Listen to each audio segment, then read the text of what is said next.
Hello friends, welcome back to my channel target with pieces 2.0 में आप सभी का स्वागत है। आज हम करेंगे जीएस पॉइंटर करेंगे 2024 की। इसमें हम सामान्य अध्ययन देखेंगे, घटना चक्र। चलिए स्टार्ट करते हैं अपनी क्लास को बिना देरी के। और इसकी पीडीएफ आपको टेलीग्राम चैनल पर मिल जाएगी। अगर आप अभी तक टेलीग्राम चैनल से नहीं जुड़े तो टेलीग्राम चैनल से जुड़ें, जिसकी लिंक आपको डिस्क्रिप्शन बॉक्स में दी गई हुई है, तो आप वहाँ जाकर जुड़ सकते हैं। हमारे Telegram channel per day GS plus Hindi का क्विज़ भी कराया जाता है, तो आप लोग वहाँ पर भी जुड़ सकते हैं, पर डे क्विज़ भी दे सकते हैं। तो चलिए स्टार्ट करते हैं आज की क्लास को अपनी। और आप लोग लाइक से सब्सक्राइब जरूर करें चैनल को, और कमेंट करिए, कमेंट सेक्शन में ज़रूर बताएं क्लास कैसी लगी। चलिए स्टार्ट करते हैं। इसमें हम कुछ इंपॉर्टेंट पॉइंट्स देखेंगे छोटे छोटे। भारतीय इतिहास है, भारतीय राज्य व्यवस्था, शासन है, सामान्य भूगोल है, सामान्य विज्ञान है। ये सारे टॉपिक हम इसमें देखेंगे। तो चलिए स्टार्ट करते हैं आज की क्लास को। हम इसमें फर्स्ट आज जो देखेंगे भारतीय राज्य व्यवस्था एवं शासन देखेंगे। चलो शुरू करते हैं अपनी क्लास को। भारत का संवैधानिक विकास देखेंगे। सबसे पहले कलकत्ता में सर्वोच्च न्यायालय की स्थापना का प्रावधान किया गया था। कब किया गया था? रेगुलेटिंग एक्ट के टाइम में किया गया था, 1973 में किया गया था। भारत में उपनिवेशी शासन के संदर्भ में 1883 में एल्बर्ट विल का उद्देश्य था। जहां तक अदालतों को दांडिक अधिकारिता का संबंध था, भारतीय तथा यूरोपीय लोगों को बराबरी पर रोकना, ये उसका मुख्य उद्देश्य था। भारतीय परिषद अधिनियम कब आया था? 1861 में लाया गया था। इसका सही कथन है कि विधि निर्माण के लिए अतिरिक्त सदस्यों की कम से कम संख्या 6 और अधिक से अधिक 12 कर दी गई थी। प्रांतीय और केंद्रीय विषयों में किसी तरह का भेदभाव नहीं रखा गया। नेक्स्ट है भारतीय परिषद अधिनियम 1892 लागू किया गया था। कब? 3 फरवरी 1893 को लागू किया गया था। भारतीय परिषद अधिनियम 1892 के तहत सदस्यों को पूरक प्रश्न पूछने का अधिकार नहीं था। 1892 में इनको पूरक प्रश्न पूछने का अधिकार नहीं था। भारत का संघीय न्यायालय स्थापित किया गया था 1937 में। भारत का संघीय न्यायालय स्थापित किया गया था 1937 में। नेक्स्ट है भारतीय विधान परिषद को बजट पर बहस करने की शक्ति प्राप्त हुई। भारतीय परिषद अधिनियम 1892 के अंतर्गत बजट पर बहस करने की शक्ति प्राप्त हुई। सुमेलित सही है ये। नियंत्रण परिषद की स्थापना पिट्स का भारतीय अधिनियम 1784। सर्वोच्च न्यायालय की स्थापना नियामक अधिनियम 1773। इंग्लिश मिशनरियों को भारत चार्टर अधिनियम 1813। इंग्लिश मिशनरियों को भारत में कार्य करने की अनुमति कब दी गई थी? चार्टर एक्ट के द्वारा 1813 में इनको अनुमति दी गई थी। गवर्नर जनरल में परिषद में कानूनी सदस्य की नियुक्ति चार्टर एक्ट 1833 के तहत कानूनी सदस्य की नियुक्ति की गई थी।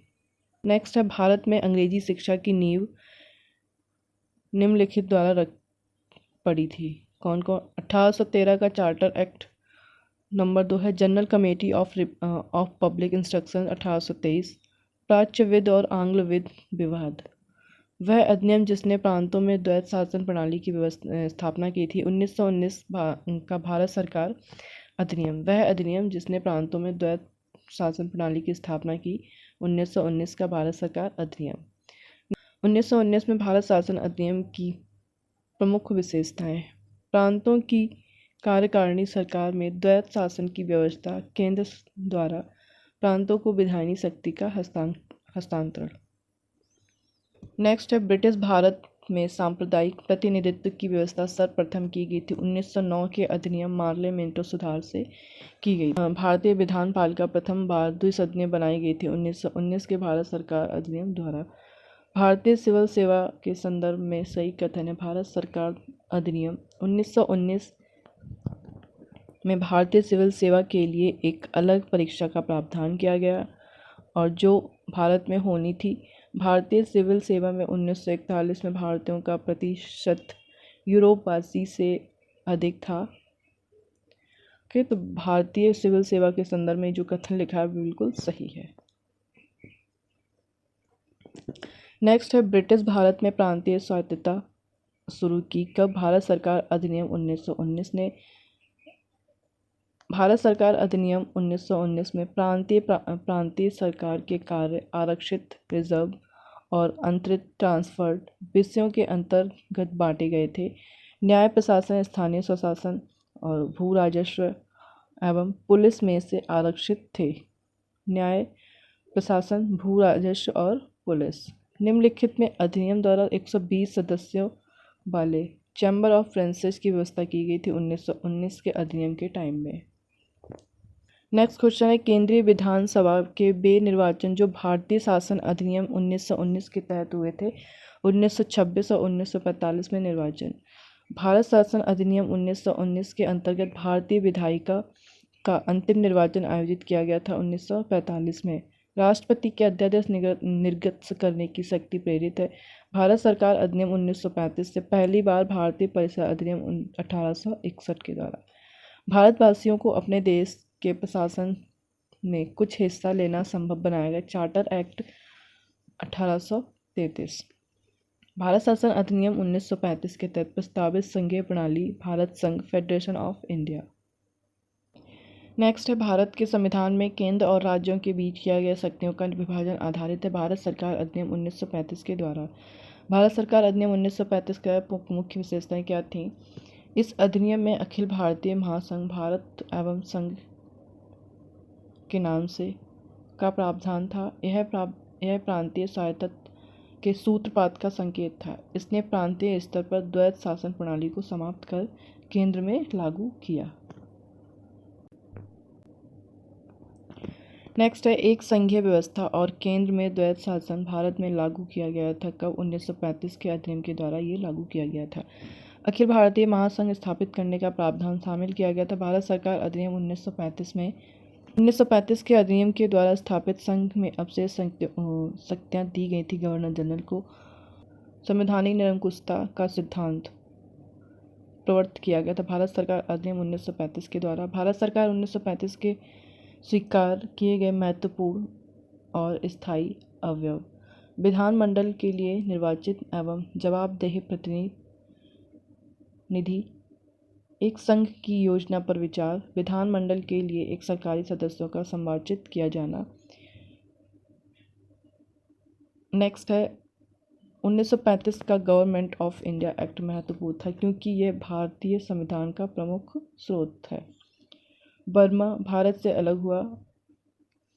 गवर्नमेंट ऑफ इंडिया एक्ट 1935 के फलस्वरूप। नेक्स्ट है, 1935 के चुनाव में कांग्रेस का मंत्रिमंडल बना था कितने प्रांत? कुल 8 प्रांतों में से। एक निर्वाचित संविधान सभा द्वारा भारत के संविधान का निर्माण करने का प्रस्ताव किया गया क्रिप्स मिशन द्वारा। क्रिप्स मिशन के प्रस्ताव संदर्भ में कौन सा कथन सही है? क्रिप्स मिशन संविधान सभा में प्रांतीय विधानसभाओं द्वारा निर्वाचित और साथ ही भारतीय रियासतों द्वारा नामित सदस्य होंगे। नया संविधान स्वीकार करने के लिए जो भी प्रांत तैयार नहीं होगा उसे यह अधिकार है कि अपनी भावी स्थिति के बारे में ब्रिटेन के साथ अलग संधि पर हस्ताक्षर करे। नेक्स्ट है, भारतीय संविधान सभा का गठन किया गया था कैबिनेट मिशन योजना 1986 के अंतर्गत। कैबिनेट मिशन योजना के अंतर्गत संविधान निर्मात्री परिषद में प्रत्येक प्रांत को आवंटित सदस्य संख्या निर्धारित करने के लिए एक प्रतिनिधि संख्या के अनुपात में था 10 लाख व्यक्ति। कैबिनेट मिशन के सदस्य थे पैंथिक, लॉरेंस, स्टैफर्ड, क्रिप्स और एबी अलेक्जेंडर। प्रथम अंतरिम सरकार राष्ट्रीय सरकार की घोषणा की गई थी 24 अगस्त 1986 को। 1986 में निर्मित अंतरिम सरकार के कार्यपालिका परिषद के उपसभापति कौन थे? जवाहरलाल नेहरू।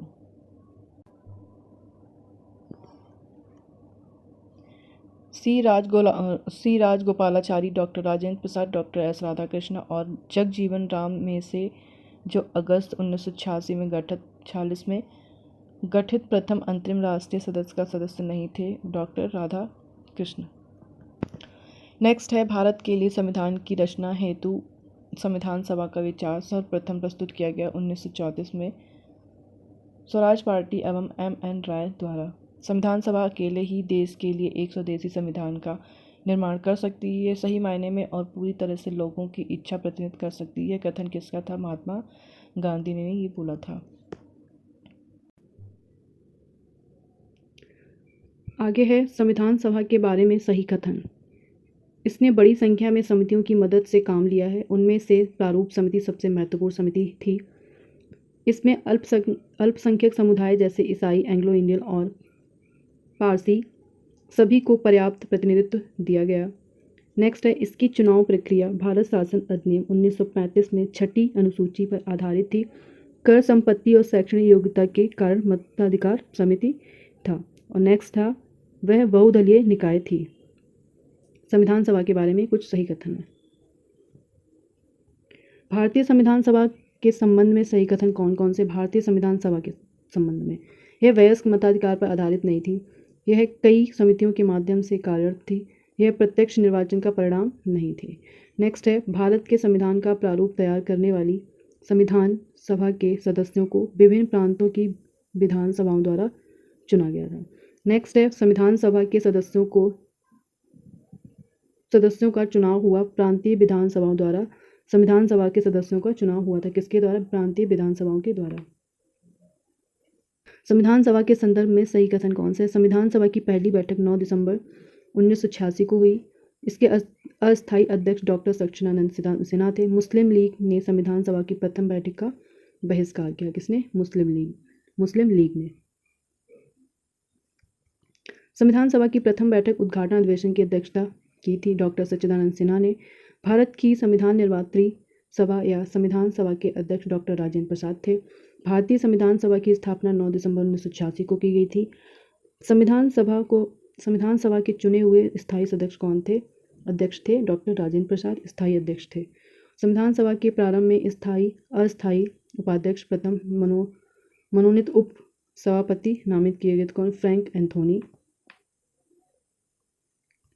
नेक्स्ट है भारत की संविधान सभा का प्रथम अधिवेशन हुआ 9 दिसंबर 1946 को। डॉक्टर राजेंद्र प्रसाद को संविधान सभा का सभापति चुना गया। कब? 11 दिसंबर 1946 को। संविधान सभा में उद्देश्य प्रस्ताव या प्रस्तावना प्रस्तुत किया गया था किसके द्वारा? पंडित जवाहरलाल नेहरू के द्वारा। जवाहरलाल नेहरू ने भारत की संविधान सभा की जिस बैठक में उद्देश्य प्रस्ताव रखा था, प्रथम अधिवेशन की 5वीं बैठक में जवाहरलाल नेहरू ने भारत की संविधान सभा की जिस बैठक के उद्देश्य में प्रस्ताव रखा था वो थी प्रथम अधिवेशन की 5वीं बैठक। Thank you for watching my video. Like से सब्सक्राइब जरूर करें चैनल को और पूरा वीडियो जरूर, इसका मैं नेक्स्ट पार्ट जल्दी लेके आऊँगी। अभी आज की क्लास को हम यहीं पे समाप्त करते हैं। तो आप लोग लाइक से सब्सक्राइब जरूर करें चैनल को और कमेंट करिए सेक्शन में जरूर बताएं कैसे लगी क्लास को। इसकी पीडीएफ आपको टेलीग्राम चैनल पर मिल जाएगी, तो आप लोग जरूर जुड़ें टेलीग्राम चैनल से। Thank you.